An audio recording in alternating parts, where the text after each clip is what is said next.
Welcome back. This is McSquidly, and welcome back to The Hound of the Baskervilles, Chapter 10. We're getting closer and closer to Halloween and closer to the crux of the mystery, so let's get started. Chapter 10. Extract from the Diary of Dr. Watson. So far, I have been able to quote from the reports which I have forwarded during these early days to Sherlock Holmes. Now, however, I have arrived at a point in my narrative where I am compelled to abandon this method and to trust once more to my recollections, aided by the diary which I kept at the time. A few extracts from the latter will carry me on to those scenes which are indelibly fixed in every detail upon my memory. I proceed then from the morning which followed our abortive chase of the convict and our other strange experiences upon the moor. October 16th, a dull and foggy day with a drizzle of rain. The house is banked in with the rolling clouds, which rise now and then to show the dreary curves of the moor, with thin silver veins upon the sides of the hills, and the distant boulders gleaming where the light strikes upon their wet faces. It is melancholy outside and in. The baronet is in a black reaction after the excitements of the night. I am conscious myself of a weight in my heart and a feeling of impending danger, ever-present danger, which is the more terrible because I am unable to define it. And have I not cause for such a feeling? Consider the long sequences of incidents which have all pointed to some sinister influence which is at work around us. There is the death of the last occupant of the hall, fulfilling so exactly the conditions of the family legend, and there are the repeated reports from peasants of the appearance of a strange creature upon the moor. Twice I have with my own ears heard the sound which resembled the distant baying of a hound. It is incredible, impossible, that it should really be outside the ordinary laws of nature. A spectral hound which leaves material footmarks and fills the air with its howling is surely not to be thought of. Stapleton may fall in with such a superstition, and Mortimer also, but if I have one quality upon earth, it is common sense, and nothing will persuade me to believe in such a thing. To do so would be to descend to the level of these poor peasants, who are not content with a mere fiend dog, but must needs describe him with hell-fire shooting from his mouth and eyes. Holmes would not listen to such fancies, and I am his agent. But the facts are facts, and I have twice heard this crying upon the moor. Suppose that there were really some huge hound loose upon it, that would go so far as to explain everything. But where could such a hound lie concealed? Where did it get its food? And where did it come from? How was it that no one saw it by day? It must be confessed that natural explanation offers almost as many difficulties as the other. And always apart from the hound, there is the fact of the human agency in London. The man in the cab and the letter which warned Sir Henry against the moor. This at least was real, but it might have been the work of a protecting friend as easily as of an enemy. Where is that friend or enemy now? Has he remained in London, or has he followed us down here? Could he be the stranger whom I saw upon the tour? It is true that I have only had one glance at him, and yet there are some things to which I am all ready to swear. He is no one to whom I have seen down here, and I have now met all the neighbors. The figure was far taller than that of Stapleton, far thinner than that of Frankland. Barrymore it might possibly have been, but we had left him behind us, and I am certain that he could not have followed us. A stranger, then, it is still dogging us, just as a stranger dogged us in London. We have never shaken him off. If I could lay my hands upon that man, then at last we might find ourselves at the end of all our difficulties. To this purpose I must now devote all my energies. My first impulse was to tell Sir Henry all my plans. My second and wisest one is to play my own game and speak as little as possible to anyone. He is silent and distrait. His nerves have been strangely shaken by that sound upon the moor. I will say nothing to add to his anxieties, but I will take my own step to attain my own end. We had a small scene this morning after breakfast. Barrymore asked leave to speak with Sir Henry, and they were closeted in his study for some little time. Sitting in the billiard room, I more than once heard the sound of voices raised, and I had a pretty good idea what the point was which was under discussion. After a time, the baronet opened the door and called for me. Barrymore considers that he has a grievance, he said. He thinks that it was unfair on our part to hunt his brother-in-law down when he, of his own free will, had told us the secret. The butler was standing very pale but very collected before us. "I may have spoken too warmly, sir," said he, "and if I have, I am sure that I beg your pardon. At the same time, I was very much surprised when I heard you two gentlemen come back this morning and learned that you had been chasing Selden. The poor fellow has enough to fight against without my putting more upon his track." "If you had told us of your own free will, it would have been a different thing," said the baronet. "You only told us, or rather your wife only told us, when it was forced from him, and you could not help yourself." "I didn't think you would have taken advantage of it, Sir Henry. Indeed I didn't." "The man is a public danger. There are lonely houses scattered over the moor, and he is a fellow who would stick at nothing. You only want to get a glimpse of his face to see that. Look at Mr. Stapleton's house, for example, with no one but himself to defend it. There's no safety for anyone until he is under lock and key." "He'll break into no house, sir, I'll give you my solemn word upon that, but he will never trouble anyone in this country again. I assure you, Sir Henry, that in a very few days the necessary arrangements will have been made, and he will be on his way to South America. For God's sake, sir, I beg of you not to let the police know that he is still on the moor. They have given up the chase there, and he can lie quiet until the ship is ready for him. You can't tell him without getting my wife and me into trouble. I beg you, sir, to say nothing to the police." "What do you say, Watson?" I shrugged my shoulders. "If he was safely out of the country, it would relieve the taxpayer of a burden." "But how about the chance of his holding someone before he goes?" He would not do anything so mad, sir. We have provided him with all that he can want. To commit a crime would be to show where he was hiding." "That is true," said Sir Henry. "Well, Barrymore—" "God bless you, sir, and thank you from my heart. It would have killed my poor wife had he been taken again." "I guess we are aiding and abetting a felony, Watson, but after that we have heard, I don't feel as if I could give the man up. So there it is, the end of it. All right, Barrymore, you can go." With a few broken words of gratitude, the man turned, but he hesitated and then came back. "You've been so kind to us, sir, that I should like to do my best I can for you in return. I know certain things, Sir Henry, and perhaps I should have said it before, but it was long after the inquest that I found it out. I've never breathed a word about it yet to no mortal man. It's about poor Sir Charles's death." The baronet and I were upon our feet. "Do you know how he died?" "No, sir, I don't know that." "What then?" "I know why he was at the gate at that hour. It was to meet a woman."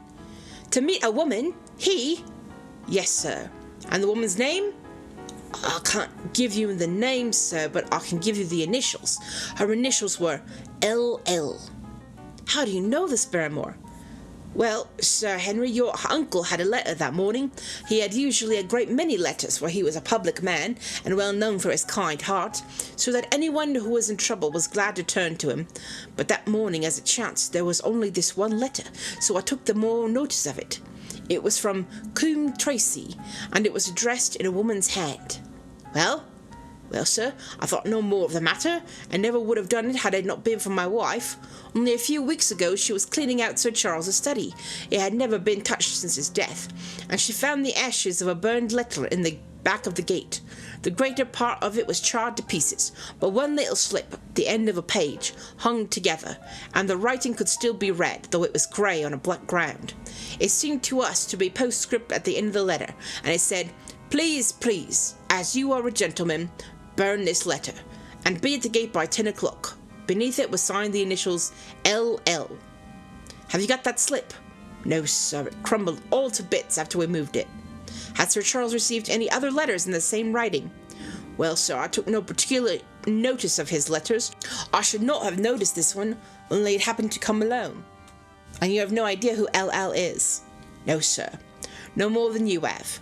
But I expect if we could lay our hands upon that lady, we should know more about Sir Charles's death." "I cannot understand, Barrymore, how you came to conceal this important information."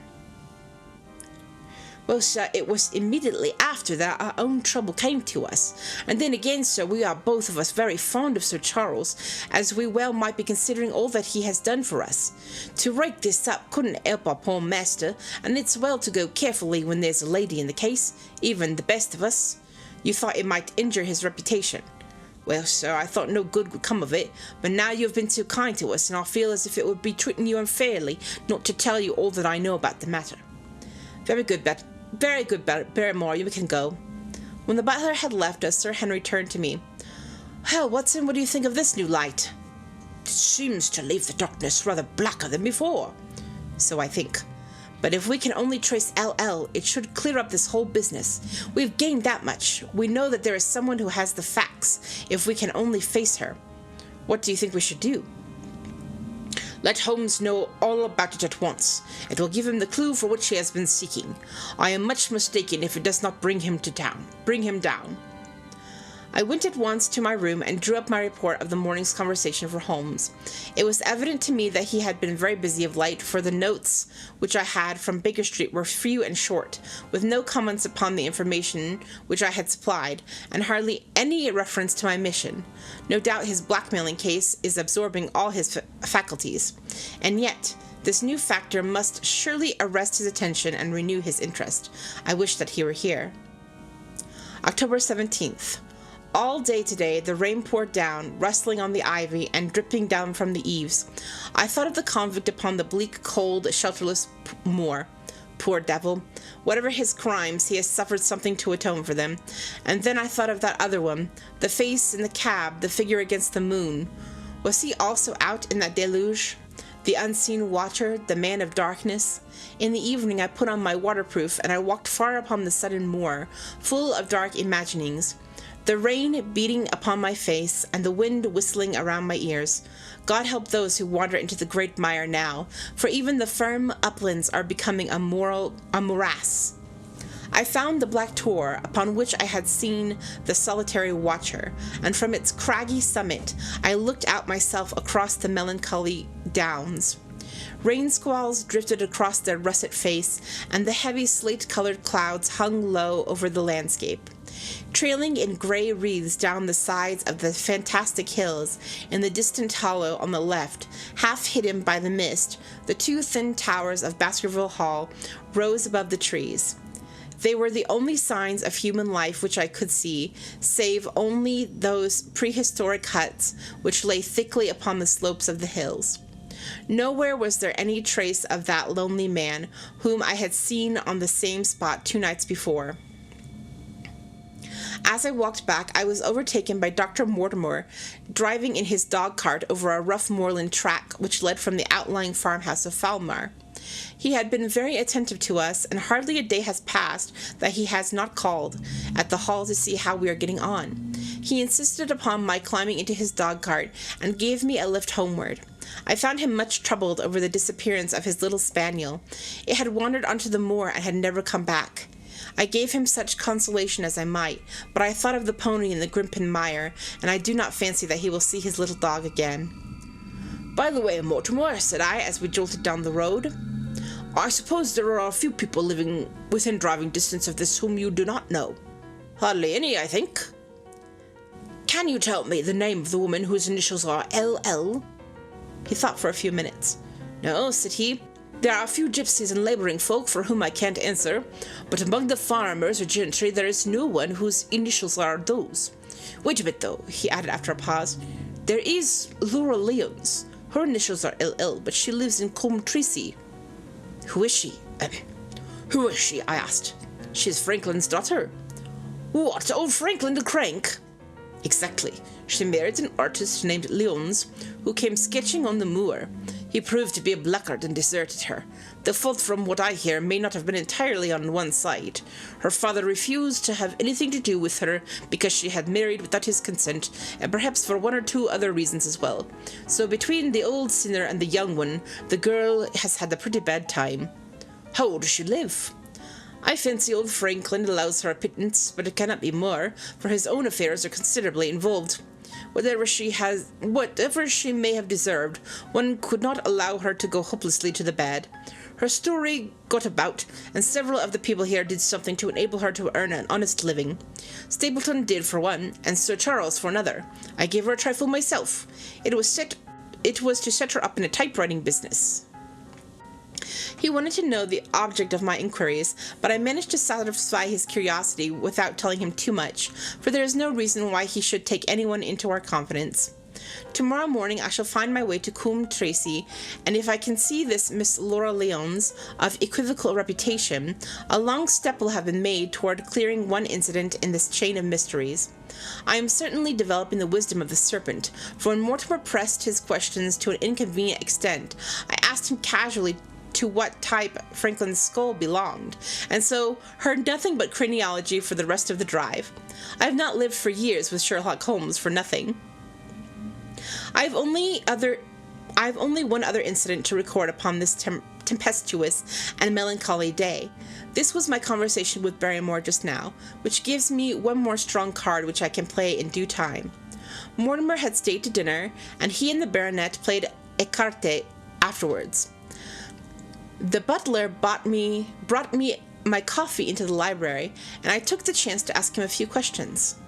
"Well," said I, "has this precious relation of yours departed, or is he still lurking out yonder?" "Oh, I don't know, sir.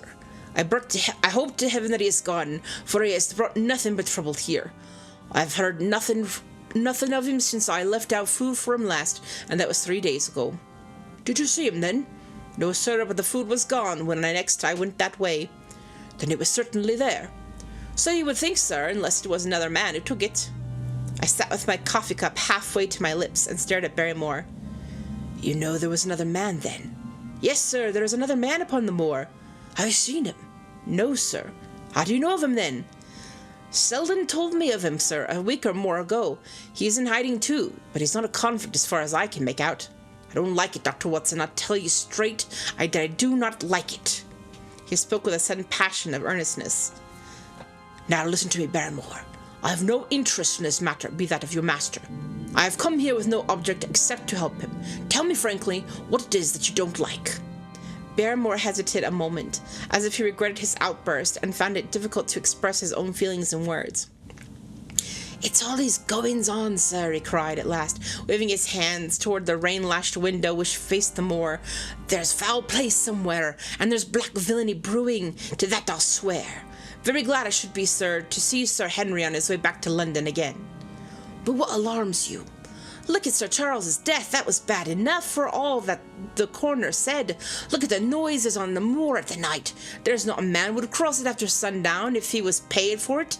Look at this stranger hiding out yonder and watching and waiting. What's he waiting for? What does it mean? It means no good to anyone of the name Baskerville, and very glad I shall be to quit of it all on the day that Sir Henry's new servants are ready to take over the hall." "What about the stranger?" said I. "Can you tell me anything about him? What did Selden say? Did he find out where he hid or what he was doing?" "He saw him once or twice, but he's a deep one and gives nothing away. At first he thought he was the police, but soon he found out that he had some lie of his own. A kind of gentleman he was as far as he could see, but what was he doing there he could not make out." "And where did he say that he lived?" "Among the old houses on the hillside, the stone nuts where the old folks used to live." "What about his food?" "Selden found out that he had got a lad who works for him and brings all he needs. I dare say he goes to Coombe Tracey for what he wants." "Very good, Barrymore. We may talk further of this some other time." When the butler had gone, I walked over to the black window, and I looked through a blurred pane at the driving clouds and the tossing outline of the wind-swept trees. It is a wild night indoors, and what must it be in the stone hut upon the moor? What passion of hatred can it be which leads a man to lurk in such a place at such a time? And what deep and earnest purpose can he have which calls for such a trial? There in that hut upon the moor seems to lie the very centre of that problem which has vexed me so sorely. I swear that another day shall not have passed before I have done all that man can do to reach the heart of the mystery.